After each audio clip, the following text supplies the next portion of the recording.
Chicory, A Colorful Tale blew me away.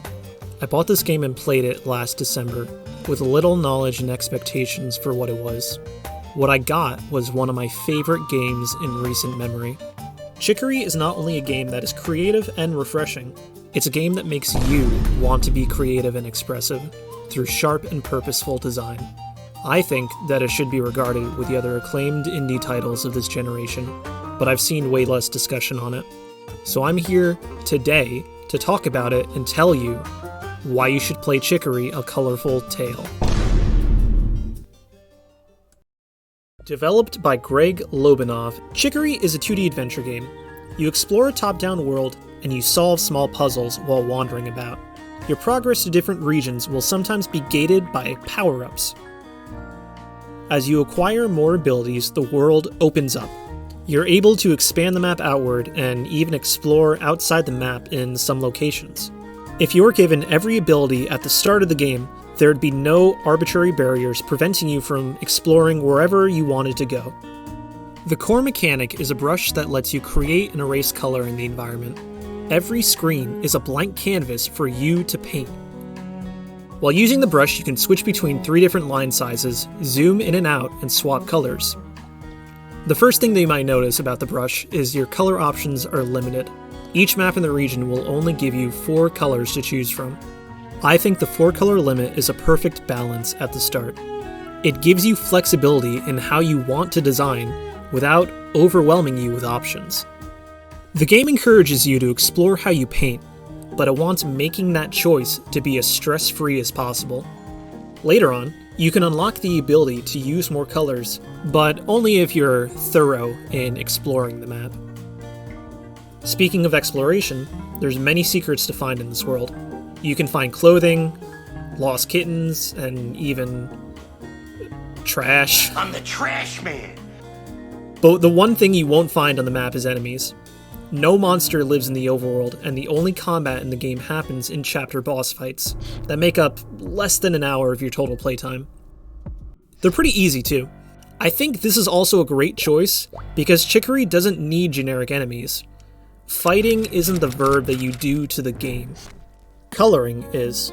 So despite the lack of monsters wandering the world, the game feels more fleshed out. Your potential for engaging with a given screen has dramatically increased compared to similar 2D adventures where you're normally fighting. Let's switch gears for a bit and talk about the music. The OST was composed by Lena Raine, probably best known for her work in Celeste. The soundtrack for this game breathes so much life into the world that at many points I found myself just sitting in a screen to soak up the atmosphere provided.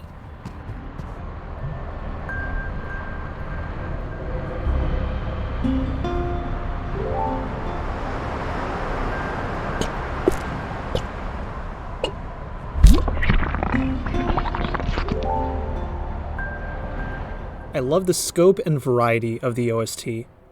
I feel like Lena Raine has gone the extra mile in trying to make every area sound distinct by having each focus on a different instrument or texture that defines the space. The big city area has a brassy, jazzy sound to it.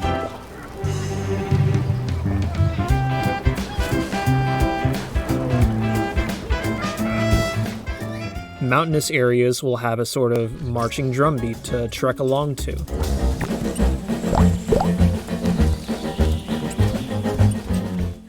The one I come back to the most is the song in Tea Time Meadows.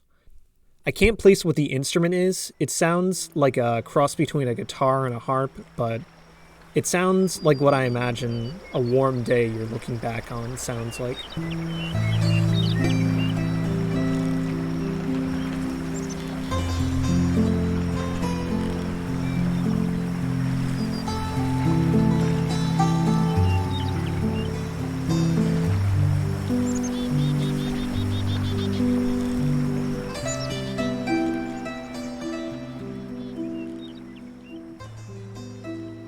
One of my favorite things about the music in this game is how it transitions between each area. Screens that sit on the border of 2 areas act as a transitioning zone for the soundtrack. The current song will shift into an ending section, and will come to a stop if you wait long enough.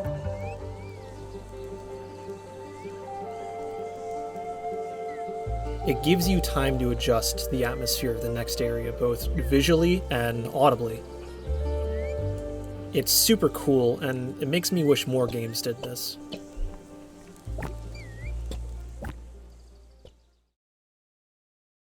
That attention to detail is all across the game. Characters will talk using stylized fonts to reflect personality, and the text will animate to reflect the emotion and tone of what's being said. This could have easily been an ordinary text box, and no one would have complained, but going this extra step makes the basic act of talking to NPCs engaging. I found myself checking in with characters at different story junctures just because talking was fun. Those same characters aren't locked to the screen where you first meet them either. Townsfolk will visit different regions to get food, look at screens you've painted, go to parties, or any number of things. They keep the color of what you painted them before, and when you see them somewhere else, they keep whatever new colors you give them in a new area. It creates this really cool sense of continuity across the whole game. Your actions aren't heavy, but they leave an impact, and you see that impact everywhere. That impact you can track reflects your growth as an artist, and is how the gameplay feeds back into the narrative. The player character starts as a janitor and becomes an artist by accident more than anything. Your choices for painting are limited not just for easing you into the game, but also because your character has no previous experience being an artist. As you explore the world, get access to more tools, become more comfortable with your art, so does your character. They gain abilities, overcome challenges, confront their inner demons, and become confident. They become someone who can acknowledge their own strengths and desires. You, the player, feel more skilled as an artist through experiences you have across the game, and the narrative reflects this. The game will take you to story beats that aren't always comfortable to explore. You'll often go from seeing these intense moments of insecurity and destructive behavior to quieter, introspective moments where characters attempt to understand each other. Chicory and the player character are two sides of this duality. They both struggle to reach each other and clash repeatedly. But in this clashing and attempting to understand each other, they become strong enough to endure and grow beyond their shared struggle. The culmination of this conflict at the end of the game is honestly really beautiful and had me cheering when it happened. The resolution feels satisfying and well-earned for when you reach it. Overall, Chicory is an outstanding and well-polished game. It was one of my favorite experiences of this past year, and if any of this stuck out to you all and caught your interest, please, please, please buy this game.